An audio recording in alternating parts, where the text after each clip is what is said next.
जय माँ इंद्राक्षी, जय श्रीमन नारायण। पूर्णिमा का व्रत 7 सितंबर को पूर्णिमा का व्रत है। बहुत लोगों के मन में दुविधा है कि उस दिन खगरास चंद्र ग्रहण भी है, तो हम पूर्णिमा का व्रत रखें या ना रखें, या हमारा व्रत पूर्ण माना जाएगा या नहीं माना जाएगा।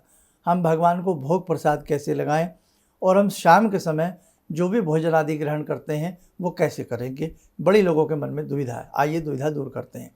देखिएगा, सबसे पहली बात, खगरास चंद्र ग्रहण है।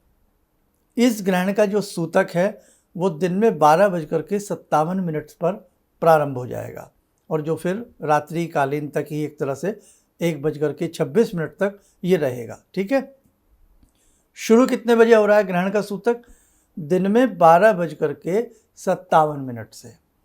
तो आप करीब करीब 1 बजे से शुरू हो रहा है, तो आप जो भी भगवान श्री हरि की, विष्णु की पूजा शाम को करते हैं, संध्या को करते हैं, उन्हें कदली प्रसाद का भोग लगाते हैं, चरणामृत का भोग लगाते हैं, तो आप क्या करें, पहले से ही तुलसी पत्र का इंतजाम रख लेना। इसीलिए हमने ये वीडियो 1-2 दिन पहले आपको दे दी है। और साथ ही आप कुशा के तृण भी कहीं से ला करके जरूर रख लेना। अपने समस्त प्रकार के प्रसाद में तुलसी के पत्ते, हालांकि संडे है उस दिन तुलसी तोड़ी नहीं जाती है, लेकिन आप प्रसाद में उसका मिश्रण कर सकते हैं। तोड़ना निषिद्ध माना जाता है। पहले से रखी है तो कोई दिक्कत नहीं है। कुशा का तृण है, उसको आप उसमें डाल सकते हैं। चरणामृत में गंगा जल मिला सकते हैं। और जो आप शाम को पूजा न करके आप 1 बजे से पहले पहले बड़े मन से भगवान श्री पुरुषोत्तम की पूजा कर लें, उनको चरणामृत अर्पण करें, भोग लगावें, कदली प्रसाद उनको अर्पण करें और अपने व्रत को रखें। किसी प्रकार का कोई वहम ना करें, किसी प्रकार का कोई डर नहीं है। अब रही बात शाम तक व्रत रखना है, तो जैसे ही ग्रहण का सूतक लगे 12:57 पर, उससे पहले ही अपने दूध में, जल में आप कुशा के तृण डाल दें, थोड़ा थोड़ा गंगा जल भी डाल सकते हैं। तो किसी भी प्रकार का ग्रहण का कोई दोष नहीं लगेगा। आपका शाम के समय कोई चाय लेने का मन है, दूध लेने का मन है, फल लेने का मन है, तो आप ले सकते हैं। अब किस समय मना किया जाता है, निषिद्ध किया जाता है कि कुछ भी खाना नहीं है, कुछ भी लेना नहीं है, कुछ भी पीना नहीं है? वो ज़्यादातर उस समय मना किया जाता है, मेन मुख्य जिस समय ग्रहण गहरा होता है, और वो समय बेटा रात्रि का है।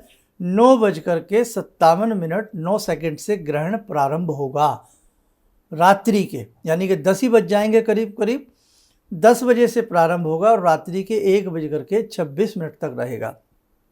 उससे तो पहले पहले सभी ने पूजा कर लेनी है, सभी ने भोजन कर लेना है। तो संध्या का जो भोजन होगा शाम का 7 बजे 8 बजे, वो आप कर सकते हैं। अब दूसरी बात बताते हैं। चांद देख करके बहुत लोग अपना व्रत खोलते हैं। अब चंद्र दर्शन करें या ना करें, तो आप बेधड़क होकर के चंद्र दर्शन कर सकते हैं। चंद्र दर्शन उस समय मना किए जाते हैं जिस समय ग्रहण गहरा होता। अब खगोलीय जो ये ग्रहण है वो उसका सही समय तो वो रात को 10 बजे से लेकर के 12:22 तक 1-1.5 घंटे का समय, सही समय जो प्योर समय निकल करके आता, जब खग्रास रूप में वो हमें दिखाई देगा, वो समय वो है। लेकिन रात्रि के 9:57 से लेकर के 1:26 तक वो पूर्ण समय 3.5 घंटे के आसपास का ग्रहण करेगा। आपको तो अपना व्रत शाम को ही खोल लेना है, तो शाम के समय आप चंद्र दर्शन करना चाहें तो कर सकते हैं। प्रणाम करके चंद्र दर्शन करें, कोई किसी प्रकार का हर्ज नहीं है। शाम को पूजा करें ना करें, मानसिक रूप में अपनी पूजा कर सकते हैं। धूप दीप शाम के समय आप लोग मंदिर खोल करके न करें। अब रही बात भगवान के भजन की, तो बेटा ग्रहण काल में तो जितनी भक्ति की जाए उतनी ही अच्छी होती है। तो आप किसी भी प्रकार के वहम में न पड़ना। और भगवान हैं, प्रभु हैं, दयालु हैं, उन्हें पता है ये मेरे भक्त हैं, ये लंबे समय से मुझे पूज रहे हैं, लंबे समय से मेरा व्रत रख रहे हैं और ये मानने वाले नहीं हैं। इसी प्रकार से भक्ति के सामने भगवान भी वशीभूत हो जाते हैं। तो आप भाव से अपनी भक्ति करें।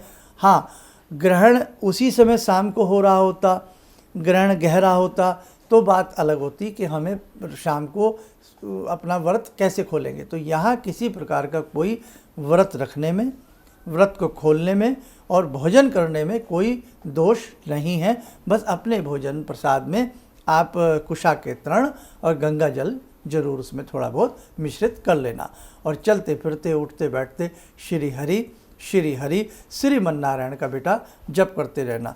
ग्रहण की रात्रि का एक विशेष मंत्र होता है, वो भी आप हमारे एपिसोड में देख लेना, आपको मिल जाएगा। ग्रहण से जुड़ी और भी बहुत सारी बातें, उसके लिए आप हमारा ग्रहण विशेषांक ज़रूर देख लीजिए।